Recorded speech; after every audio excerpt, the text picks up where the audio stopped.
We have been flying high this weekend in the opening weekend of the Next Gen Championship, brought to you by Repco New Zealand, and we're just about to get the final race underway and the Bridgestone GR86 Championship. Brand new cars, 2.4 litre Toyota 86s, new Bridgestone tyres, and Andrew Waite. Can't wait for this one because, confirm with me, the grid has been set by combined race times over the last two races, the first two races of the weekend. Yes, so it's combined times. So the time that you've done in the first race and the second race combines where you do start for this one. So the old saying, the cream is starting to rise to the top already. It's only the first round, but there's a few predictions as we got into the series, and you see some very, very quick guys up there, up the front already. So it's just going to be an awesome race. You know, if you think of the front two rows, you've got Hayden Baccaris, race winner, Joth Bethune, finally got a podium in race number 2 after having denied one for a jump start in race 1. Then you've got points leader Hugo Allen, and beside him we've got Chris White Jr., who's also got a podium so far, and he's the reigning Mazda, Next Entire New Zealand Mazda champion. That's a hell of a front row that could be very, as we've said already, spicy this weekend. It certainly is going to be a bit that way, and this track seems to throw up everything. You've got so many different combinations of corners at this track, so it presents some beautiful passing opportunities around here as well. You've got to get it right. You've got to just be completely on your game. You've got to be pinpoint accurate on every turn and point. You can't run offline at any stage, so getting that right, plus having all these other cars around you, and they are still new cars. Everyone's still learning what these cars are capable of, and just the way they're starting to develop the speed is really starting to just, you know, make it's a really interesting watch. Race 2 was a reverse grid race, and we saw plenty going on, particularly at turn 1 on the front straight, and then down back turn 5, where you were sort of holding your breath. Alex Buckley got called out in race number 2. But still, most of the cars have come in clean, but it feels like they're now going, you know, let's actually go racing. We've done our nice patsy stuff. We've kept them clean for a couple of races. Now let's really put the hammer down. Yeah, I think we're going to start seeing a bit of that as we've got those front two rows. We know how fast those guys are, and there's a few behind as well that still haven't quite shown what they're actually capable of yet as well. So between that lot, and you got some guys that, you know, speaking to a few up and down the pit lane, they know they've got the speed, but in qualifying things have been going wrong, which has just upset them for the weekend. And then they get caught in traffic, and then they don't get the ultimate lap time. So we're going to see other cars come into the game as well. Yeah, I'll raise a name, car 8, Thomas Mallard, in practice over the weekend. And Thomas had an improving season last year. In the back end, he started to qualify, and he looked good in practice, but hasn't quite been able to convert it this weekend, and then got taken out by AJ Giddy, who got picked up, got 2 demerit points for it. But you sort of sense he's now coming into it. His 3rd season, and he's getting a bit older and a bit wiser at 17. He's done a great job this weekend. He really has, even though he hasn't shown that outright pace. We've seen him practice here, and also Hampton Downs have been there practicing as well. He's been very fast, and that's why I think we can't get too ahead of ourselves at this point of the championship as well, because Taupo with the surface and the high degradation does really throw things a little bit wild, shall we say, because there'll be some cars that manage to stumble across a good setup and be really good here, and then they get to another track and they're not quite as fast as what we'd expect. So there's going to be other cars playing into this later, but at the same time, those front 2 rows will be there throughout the championship. It's shaping up. All right, okay, Smarty Britches. All right, here we go. So, first 2 rows. Who wins it? Take a pick. For opening weekend, put it on the line. Come on, you really get off that rather tight picket fence and make a call. You've really put me on the spot with this one. That's what it's about. You think of you see Hayden Baccaris. He did a great job in that first race yesterday. We've seen how fast You're Hugo just going to go Allen through all the 2 rows, aren't you? Come on, make it. Josh Bethune, Hugo Allen. Yeah, I'll take that as well. Okay, here we go. Final race of the weekend, race number 3 of the Bridgestone GR86 Championship, live here on the Stuff's Speed Hub, coming to you from Taupo. Great afternoon for racing. Let's get busy, Richard Crowell. Let's indeed, Stephen and Andrew, thank you very much. And yeah, I sort of agree with Andrew in that it is almost impossible to pick a winner for this one, Ronan Murphy. It is as wide open as a field goes, and all the fast guys of the weekend so far find themselves at the front of the field for the finale. Ronan, take us through Taupo International Motorsport Park.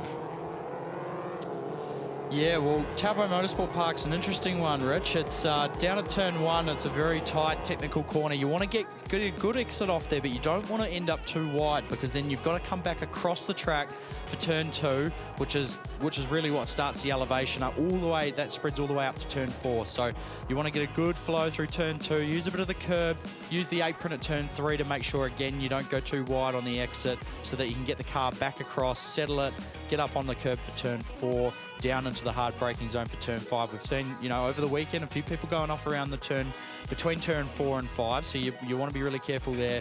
Get a good apex at 5, down towards the hairpin at 7, where, again, we've touched on, it's been resurfaced down there, so there's a lot of grip.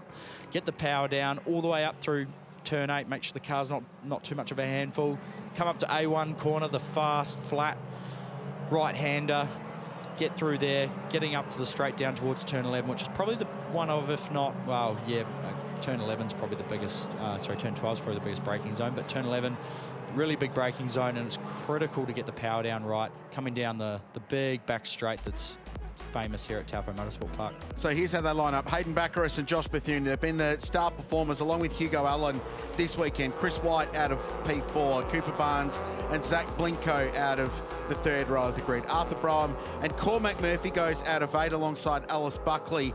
So dramas for those two drivers in race 2, but they're redeemed a little bit by their starting position in this one. Justin Allen and John Penny, the Masters leader, with Mason Potter out of 12. Then it's Emerson Vincent and Harry Townsend. Caleb Byers and Jet Murray, the Aussie, over in 16th place. Simon Hunter and Thomas Mallard, the boys were just talking about as well downstairs, out of 18. Blake Knowles and Raymond Mallon. Hayden Lyons is next with AJ Giddy out of 22. Cam Hill and Christina Orr-West, who drove superbly in race 2, to charge up to 13th place. And then Will Morton, the 25th and last car on this massive grid. It's a stacked field. The average age amongst the teenagers is about 18 years of age, but we've got one celebrating an 18th birthday today, Chris White, in the 88 car, so happy birthday to him. He lines up on the 2nd row of the grid. Teenagers everywhere you look, the bright next-gen stars of New Zealand motorsport, and they all line up looking for the final race. It's 12 laps with a big field of brand new Toyota GT86s. This is their first test in the heat of battle with the brand new Bridgestone Potenza RE71 RS tyres that they're running, which have been well proven this weekend to be incredibly durable and well wearing. And it marks a great return for Bridgestone to motorsport in this part of the world as well. Eyes to the lights. Final race of the weekend. Bridgestone GR86 Cup launches into the finale at Taupo. Baccaris in the 20, Bethune in the 32. Drag race between the two of them towards turn 1. There's nothing in it between them. It's a big commitment to go around the outside, but that's exactly what Josh Bethune wants to do, and it puts him in the right position to be on the right side of the road for turn 2, which is what he does. And the right karts by M2 Motorsport car gets in front, wrestles the lead away from Hayden Baccaris. Chris White up a spot to 3rd, Hugo Allen 4th, and now the big hold your breath moment into turn 5 as they sort themselves out 2 by 2 in the back of the field. But that was big commitment around the outside of turn 1 by Josh, and he's got the early race lead. And that right there was the perfect start. You know, absolutely beautiful job there by Josh Bethune to be able to hang it on the outside of turn 1. There's less grip on the outside, and he managed to keep the corner speed up enough that put him on the inside there coming through for turn 2. Prime position, and he's now taking the race lead. 25 cars started, 25 make it through the first complex here at Taupo. It's busy behind Cormac Murphy, and Arthur Broham are dicing over 7th and 8th. Alice Buckley in the mix as well. Such a shame to see her out of the earlier race today, but fighting back. She's on the outside now of Cormac, so that's 8th and 9th place as they work themselves out with Justin Allen in the Napa car just in behind them. And Cormac Murphy and Alice Buckley there, they're working pretty hard trying to get a move done on Zach Blinko, who he's actually got quite a good run though onto the back straight. And as we look further forward there, Chris Wright Jr. did a great job to get past Hugo Allen. He's taken that 3rd spot away from him, so Hugo will be kicking himself a little bit there, and he's just gonna do what he did in the first couple of races, try and settle into a rhythm and let it play out ahead to try and move forward. Lap 1 of 12 done. Bethune, Baccaris, White and Allen. It's busy behind the Pizza Hut car. Mason Potter looking down the inside of Emerson Vincent, who won race 2 earlier this morning at 16 years of age. John Penny's looking to try and capitalise on those guys as well. The Penny Holmes Mobile as they go up through turn 2. They're still going side by side. Mason Potter and Emerson Vincent. You sound surprised. This is GR86 racing. They're side by side all the time. It's a big dive up the inside. Chris White had a very big look at Hayden Baccaris, and they're going to go side by side. They were going to go side by side on the run to 5, but not quite. And it's a hard corner coming off turn 5 to actually get the momentum to be able to stay ahead coming into down towards turn 7. So didn't quite work out that lap there for Chris Jr., but he's coming up towards A1 now, and he's hounding the back of Baccaris. Baccaris is not able to get away. He's not giving him an inch here at the moment as they drop a bit of dirt coming through there, through turn 9 down towards the big sweeper before they make a run back onto the straight as Hugo Allen's getting right up behind these guys. Baccaris is running it really defensive as Chris White's, he's made a gap. If the gap's not shown, you might as well go and make one, and he's managed to do that as he's, again, sort of not quite managed to get the speed off, but Hugo Allen's taking advantage of this, and he's got a great run up the outside of him. He's got the draft from the car in front and the side draft from the car inside, and he's managed to do it. Hugo's cleared him. Really smart racecraft there from Hugo Allen to be able to take that 3rd place off Chris White Jr. He was the tip for this one from our boys downstairs, Stephen McIver and Andrew White. Wade tipped that he would be the one to beat in this race, so he's now got himself to 3rd. Chris White back to 4th.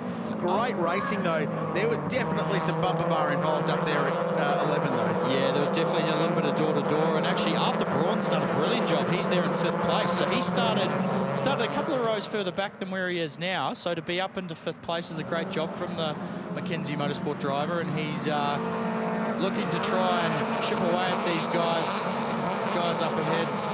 All of this battling as well has helped Josh Bethune pull out a full second to the good over the remainder of the field.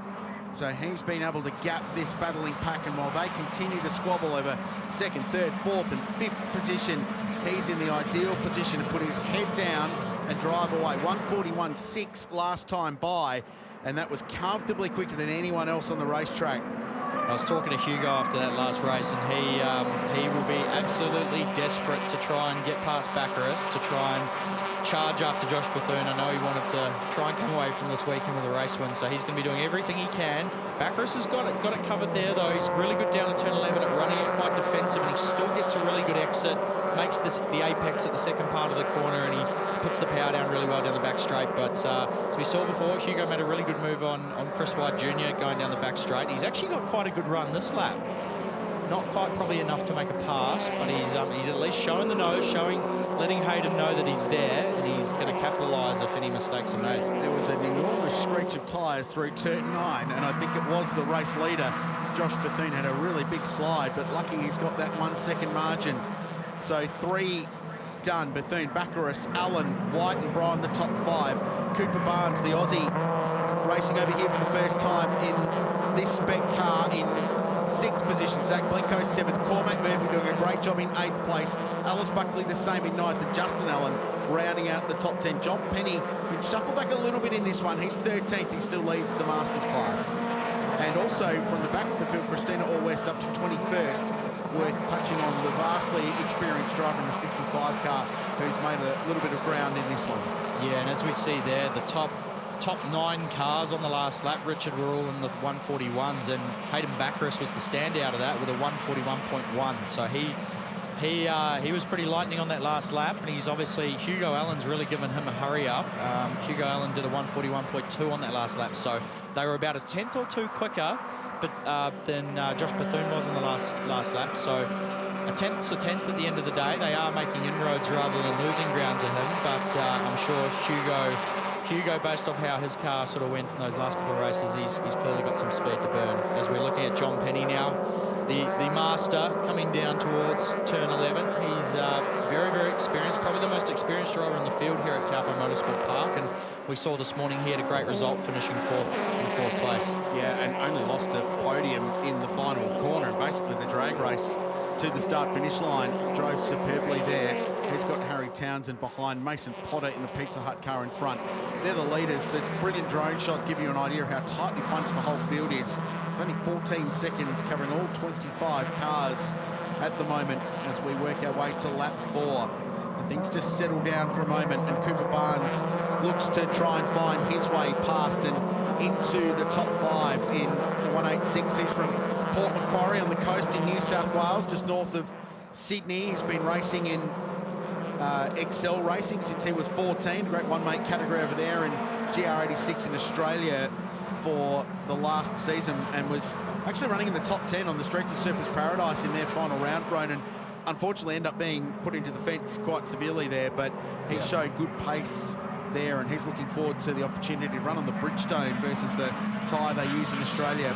But he's put his best foot forward this weekend. He sits right in this battle pack. And just a bit of a note to keep in the back of our minds, Richard, we just saw there, I think Hayden Baccaris and maybe a couple of other cars a little bit further back, just coming through that turn 3 there, from my understanding of the rules, you're allowed to use the apron on the inside of the curb there, but if there's a plume of dirt, that's technically a track limits violation. So I'm sure the driving standards observer, Rowan Shepherd, and the team at Toyota GAZOO Racing New Zealand will be keeping an eye on that and just watching out to see what the who's being a bit naughty and who's within the rules in terms of the track limits. So that's just going to be one to keep an eye on. I'm sure it's only just a warning for now, but certainly is something to factor in, because as we know, all these young bucks, and they're all having a big go and having a crack, and so, you know, sometimes they like to push it beyond the limits, and certainly something to keep tabs on for the rest of this race. Cormac Murphy and Alice Buckley having a really good battle for 8th and 9th position, so the Penny Holmes car had to defend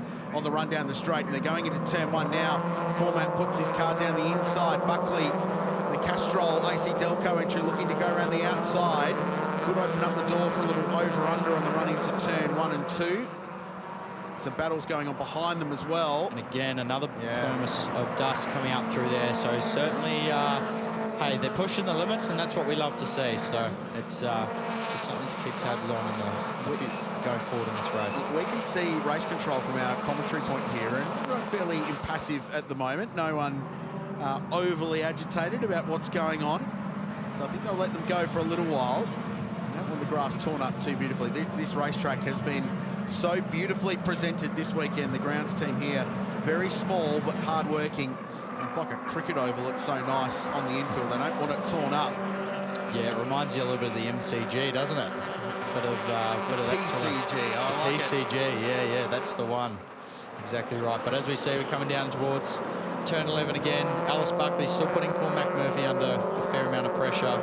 Cormac running the defensive, a little bit more defensive line, just enough to sort of take away the incentive to look up the inside. Oh, and I think he's missed a gear there, because Alice has gotten up the inside of him. So clearly the pressure was working, and he's buckled a little bit, but the positive out of it, he's only lost one spot, and he's going to get back up behind and try and chase down the cars ahead. Alice, just 17 from Queensland, spends a lot of time out at Norwell Motorplex with Paul Morris and the team up there, pounding around in GR86s there, so lots of relative experience. Back to the front, Hayden Baccaris finds himself under pressure from Hugo Allen. I was just thinking that there'd been a couple of laps where things had started to breathe and they just knuckled down and went racing, but Allen looking really racy now, and Baccaris under pressure. The margin to the race leader pretty consistent at 1 second. He hasn't pulled away, but they're also not making any ground, and there's an opportunity for a move down here. I think we're going to see one. Allen. Oh, he's very on the defensive there, Baccaris, and Hugo's given him a bit of a rub up to get himself right up his side. So this is what we're talking about. He's actually got to run this time. He's not, and he's going to try and go around the outside here at turn 7. There's a lot more grip than there used to be, so he might be able to actually hold it around the outside depending on how much room Hayden gives him, and he's managed to do it. Brilliant bit of driving there from Hugo Allen. This is a carbon copy these last couple of races. You go sort of halfway through the race and his car just seems to come on strong, and he's managed to get it done. Got him. Beautiful pass, and as you can see there, Chris White Jr.'s trying to capitalise on this as well. But Baccaris isn't done, Ronan. He's going to have a return of serve up here at the hairpin.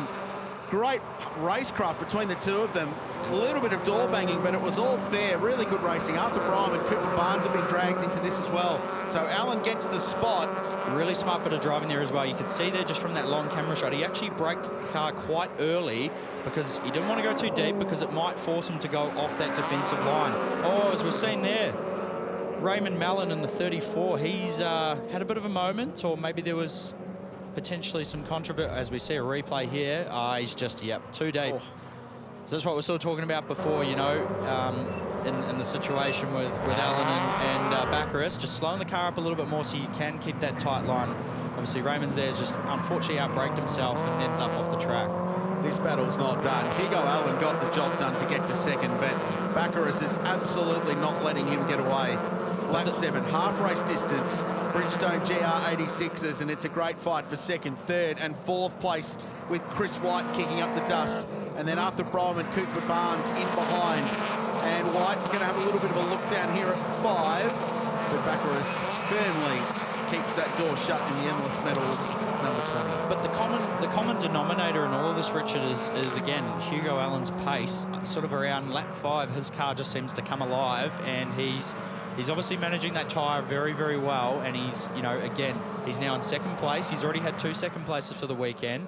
I'm sure he's going to be he's going to have the red mist on now and be doing everything he can to try and chase down Josh Bethune. But obviously that car down at IMAC Race Engineering, Toddy Bickerton and Ian McNabb, they've done a great job and gotten Hugo up to speed really fast, and they've clearly found a really good race balance with that car, because it seems to be able to come on strong around lap 6 or 7. And again, he's pulled a gap on Hayden Baccaris, who's now sort of starting to cork up the 2 pack and save cars in behind him. Well, I tell you what, you take a trio of seconds across 3 races, wouldn't you? Because it'll mean he'll lead the championship going into round 2 at the start of 2025. Here's a move down the inside. There was almost an opportunity to get down the inside there for Browen in the 222. And a big moment. Allen had a big slide through the final corner too. So that little car length that he dragged out from Hayden Baccaris has just disappeared. And Cooper Barnes just puts the nose out. No opportunity for him to make a move. Feels like this is about to bubble over somewhere here.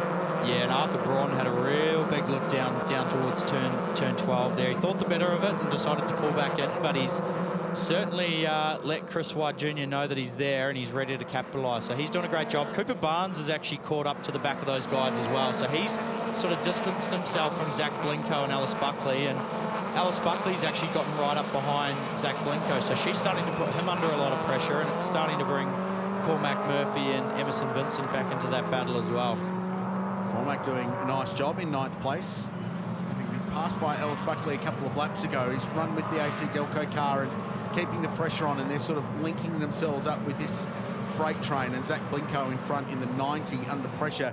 It's the battle we're looking at now. They're going through turn 9. Dad Greg watching on from the lane, as always. And young Cormac, who didn't have a great run in race 2 this morning, but a really good opportunity with the way the grid for this race is determined. Had an opportunity to start in the top 10 for the first time this weekend, and is making the most of that by having a really solid race in that Penny Holmes car. Still going on at the front, Cooper Barnes just getting the nose out and having a look on Browen in the 222. Buckley's had a really good run in the toe of Zach Blinko. And is there an opportunity for a pass down here into the chicane? Wait for the brake lights, but Blinko got to his middle pedal first. And that car stopped. Just looking at the lap times from that last lap there, Richard, yeah, Hugo Allen and the rest of the chasing pack, they're going to have a bit of a hard time trying to catch Josh Bethune. On that last lap, he was the fastest car out of the top 9 cars. So there's certainly not a shortage of speed in the right karts by M2 competition GR86, but that lap just now that they've just crossed the line, Hugo Allen's actually responded and he's matched Josh Bethune. So clearly a lot of speed in both those top 2 cars, and Hayden Baccaris isn't too far behind. The problem is it's 2.9 seconds now for Josh Bethune. He's gone. Disappeared up the road. All that battling behind has just allowed him in clean air and clean racetrack to disappear. This is a great fight. Blinko's under massive pressure from Alice Buckley. Zach's 18. He's a graduate from Formula Ford Racing and came out of go-karting in 2020. And he's been racing North Island Formula Ford. Had a couple of wins in the 2024 championship too. Actually works for the Giltraps at Giltrap Audi as an apprentice. So he's on the tools during the weeks and then jumps into the Toyota on the weekend and backs it into corners like that and does a really nice job. And his goal this weekend is Rookie of the Year. The pace he's had this weekend, he could aim higher than that because he is a genuine top 6 or 7 contender for this weekend. We've had someone's fired off the track there. Oh, they're on in front, side by side, so Browen and White. the two pack and save cars. It's a battle for the sponsorship, is it? Cooper Barnes has got them both. They're very hard to tell apart, and exactly right. Cooper Barnes has taken advantage of whatever's happened down there, down at turn 11, and Arthur Braun's not going to let this go. He's fired right up the inside. Chris White's looking like, and they're both sideways, managed to pull it up. Great bit of car control from both those two young guys. Still side by side. Still side by side. He's given a bit of a door there, so there's a bit of biff and barge and probably a little bit of red mist involved, but Arthur Braun's, yeah, he's just escorted him a little bit wide to really make sure, and nothing wrong with that at all. Zach Blinko's actually taken advantage of that, so unfortunately on that last lap there, yeah, Chris White Jr.'s become the big, I think he might have a puncture as well. He's just lost a heap of time, so that's so disappointing for massive championship points. Chris Jr. Massive championship points dramas as well, to have a drama this late in the race after such a strong weekend. Yeah, he's got a serious issue there, the cars. So that all teed off out of shot when they went up to the hairpin. I reckon they were side by side and ended up off the road. Yep. And that's allowed Cooper Barnes in the 186 to grab them both. And as a result, it's punched on from there. Yeah, and I reckon it might be the left front potentially. Looks a little bit strange. Big damage on the guard, isn't there? Exactly right. Yep, yeah, you can see the way it's come off the rim. Yep. So it's popped the tyre, unfortunately, for Chris Jr. That's really disappointing, though. He was having such a great race and running in the top 4 there for James Marshall Motorsport. So that's a gutting sort of end to the last couple of laps for him. And obviously, Cooper Barnes, the Australian, he's taken advantage of that in a major way. Gotten a couple of free spots, and he's now up into the top 4. So I think it's also given Hugo Allen and Hayden Baccaris a bit of breathing room. Hugo Allen's managed to skip away from Hayden Baccaris, and the gap hasn't really changed too much. Josh Bethune's been doing a brilliant job out front by himself. He's to the tune of about 3 seconds up the road on Hugo Allen. It's now 2.9, so it's a bit of a stalemate. It's going between the high 2s and low 3s, and you know, it's almost a case of what could have been if we could have seen what Josh Bethune and Hugo Allen could have done if they went hammer and tong from the start. Well, this is a brand new race team that's been put together for this year's GR86 Championship. Wright Karts and Mark Pilcher's M2 competition squad. M2's been around for a long time, hugely successful outfit, and haven't they put together a really good program? And Josh Bethune, who's 21 years of age, lives in Whitford. He has executed to perfection this weekend, and especially in this one. He's come out of open wheel racing, spent some time in the US, actually racing US F4, so he's pretty sharp in wings and slicks competition. 21 years of age, so by the context of a lot of drivers in the field, he's one of the old experienced ones in Bridgestone GR86, but you can tell that level of experience in this race run, and being able to pull away like he has with half a lap to go to what is going to be an impressive victory. Yeah, he's doing a brilliant job, and he's just managing the gap, controlling the race. He's very experienced, so he knows, got plenty of experience to draw on in the tool chest of Josh Bethune. But he's done a great job, and he's just as we come down on the final lap down the back straight to finish off the race. His aim is to make a pathway from karting to car racing with Wright Karts and M2 competition. He's proving that that is going to work. What a drive this is. Avoided the chaos behind. And Josh Bethune is going to win race 3 in Bridgestone GR86. He celebrates with panache as he crosses the line. And it's a win on debut for Wright Karts Academy with M2 competition. Hugo Allen, second. And that is going to be, I would suggest, a championship lead for the young man behind the wheel of car 17. And I think something's actually happened to Zach Blinko at the end there. Yep, correct. He's yet to cross the line. Yeah, so that's actually elevated Cormac Murphy to 7th, Emerson Vincent up to 8th. Everyone's moved up a spot. So something's happened there on the last lap. Not quite sure yet exactly what, but yeah, and obviously here we see Chris White Jr. limping home across the line. Sad sight to see that after how strong he was earlier in the race, running in the top 4. He had to limp the car home, though, Ronan, because he needed the championship points. It's a short, sharp championship, and a DNF is so costly in the context of a full season. 100%. So needed to get that car home and salvage just a few championship points. Yeah, and disappointing after the speed he showed. Disappointing for the whole team down at James Marshall Motorsport, but I'm sure they'll get that car back together and come out bigger and stronger at the next one, as you can see there. So well done, Josh Bethune. Great drive. the battle behind was fast and furious. Hugo Allen and Hayden Baccaris scrabbled that out, and Allen ultimately got past and got to second place. Cooper Barnes and Arthur Brown next. Buckley Murphy, great drive to 7th. Emerson Vincent, Justin Allen and Mason Potter. John Penny wins the Masters class for the weekend with a sweep.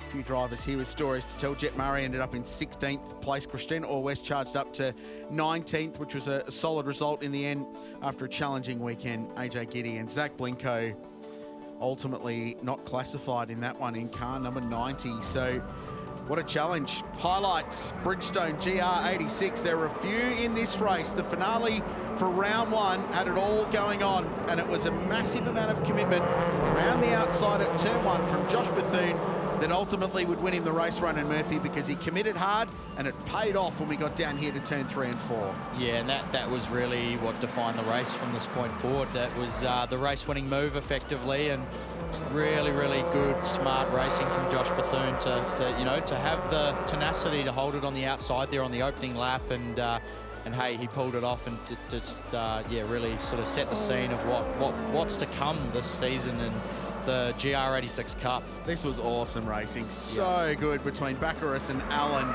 going side by side through a couple of corners, and White was trying to get involved in there. Unfortunately, his day would come to an end. This was Raymond Mallon off the road up at 11th. He would limp his car home in 23rd. And then this would be a fairly large storyline of that race as Arthur Broham and Chris White battled it on. That hit right there, I think, is probably what unsettled it there, that left front, unfortunately for Chris White Jr. And as we see there, Josh Bethune.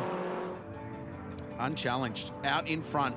That was a bit of a clinic, wasn't it? It was 2.9 seconds, the winning margin at the end.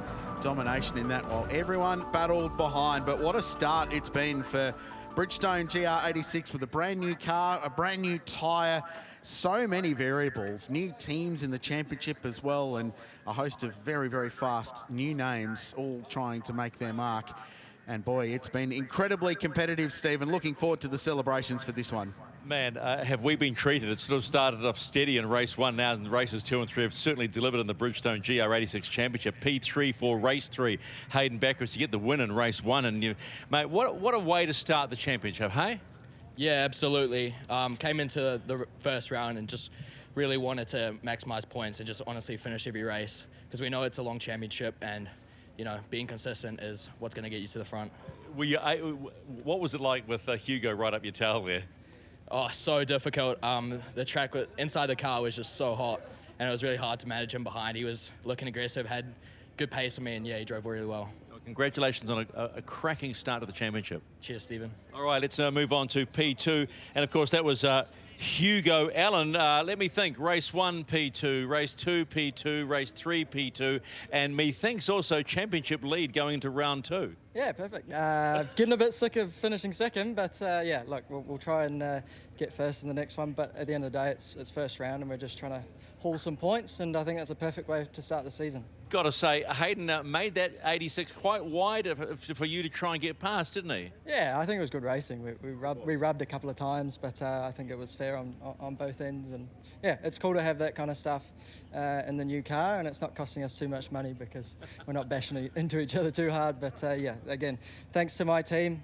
Car was excellent all day and all weekend. So yeah, I just got to do a little bit better to try and win a race. It'll come, mate. Remember, old school rubbings racing. Thank you, mate. Cheers. All right, and your winner of race 3, round 1 of the Bridgestone GR86 Championship. Well, you just got better and better. That must feel so good, Josh Bethune.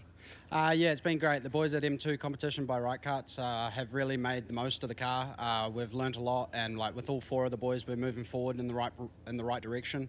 Yeah, just massive thanks to my sponsors: JW Group, Rotax Racing, Firewatch Otago, Right Karts, M2 competition on the pace. Yeah, and it's been good to get in there. It feels like all the field, it's only taken 3 races to find their feet in the new GR86. Yeah, it's certainly taken a lot more than 3 races, that's for sure. We've done a lot of pre-season testing, but yeah, it's been a really amazing day. Congratulations, mate. Get ready for a podium. Thank you. So we were going to do our podium now in the Bridgestone GR86 Championship, our podium for race 3, round 1, live here at the Taupo International Motorsport Park on Stuff's Speed Hub. Race 3 in the Toyota 86 Championship, presented by Andrew Davis, your Vice President for Toyota New Zealand. And in 3rd place, Hayden Baccaris.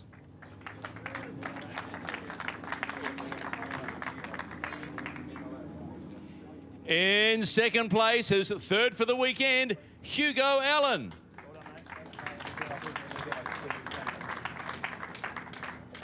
And he gets his first one on the Bridgestone GR86 Championship. Give it up for Josh Bethune.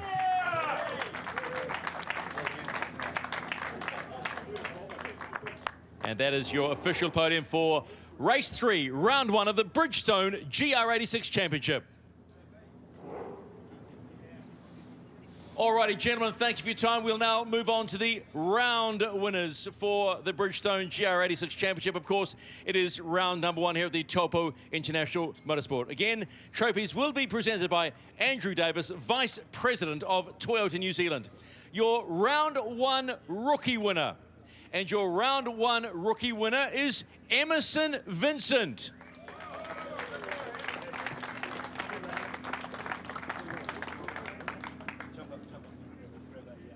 Your round 1 Masters winner, John Penny.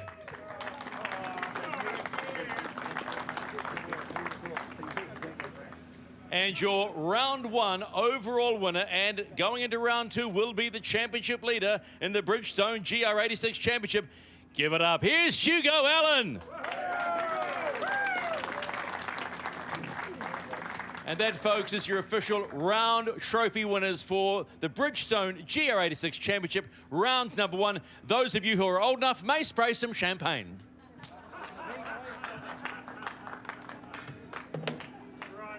So the oldest of them all sprays the champagne in John Penny. Hugo Allen is also able to, well, okay, Emerson Vincent doesn't. Ouch, got me as well.